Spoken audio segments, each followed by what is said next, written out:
वृंदावन की एक संकरी गली में ठाकुर जी के एक मंदिर के बाहर भंडारा लगा था। चारों ओर भीड़ थी। कोई खीर ले रहा था, कोई पकोड़े, तो कोई समोसे से थाली भर रहा था। उसी भीड़ में एक वृद्ध संत खड़े थे। वे एक कोने में खड़े होकर सब कुछ शांत भाव से देख रहे थे। तभी एक युवक जो पहली बार तीर्थ यात्रा पर आया था, उनके पास आया और बोला, बाबा जी, सब तो खा रहे हैं, खीर भी है, पकोड़ा भी, मैं भी ले लूं ना प्रसाद।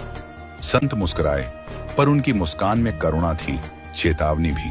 उन्होंने कहा, बेटा, प्रसाद कोई खाना भर नहीं है, ये तो भाव का आदान प्रदान है। मंदिर के गर्भगृह से जो भगवान के चरणों में अर्पित हुआ है, वही शुद्ध प्रसाद है, उसे लो श्रद्धा से।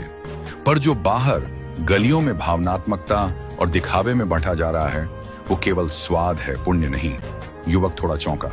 तो बाबा, सेवा करना, बांटना, वो तो पुण्य है ना? संत बोले, जरूर, जो बांट रहा है उसका पाप कटता है, लेकिन जो खा रहा है, यदि वह विवेक नहीं रखता तो उसके पुण्य नष्ट हो सकते हैं।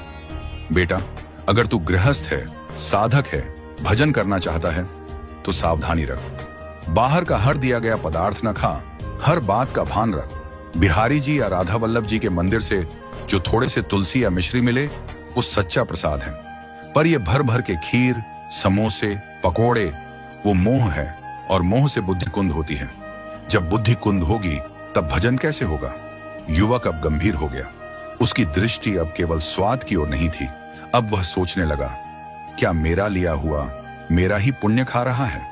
संत ने आगे समझाया, धामों में जब तू भोग पा रहा हो या किसी आश्रम में रुका हो, तब भी विवेक रख। केवल उतना ले जितना वास्तव में आवश्यकता हो, और याद रख, कहीं भी फ्री में पानी भी मिले तो उसके बदले कुछ अर्पण कर देना। 2 रुपए भी रख दोगे तो अच्छा है। यह आदान प्रदान की मर्यादा है, यह श्रद्धा है, यह तिरस्कार नहीं, सम्मान है भगवान के और अपने पुण्य के भी। युवक की आंखों में अब भाव थे, कृतज्ञता के और नई सीख के।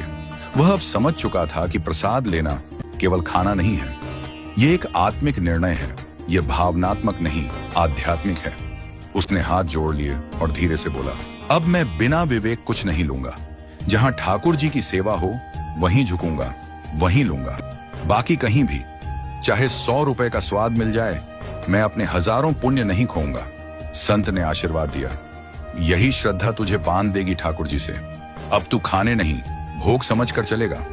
वह युवक उसी दिन से बदल गया। अब जब भी वह किसी भंडारे के पास से गुजरता, तो हाथ जोड़ लेता और मन ही मन भगवान से कहता, हे प्रभु, आप ही के चरणों से जो मिले वही मुझे स्वीकार्य है, बाकी सब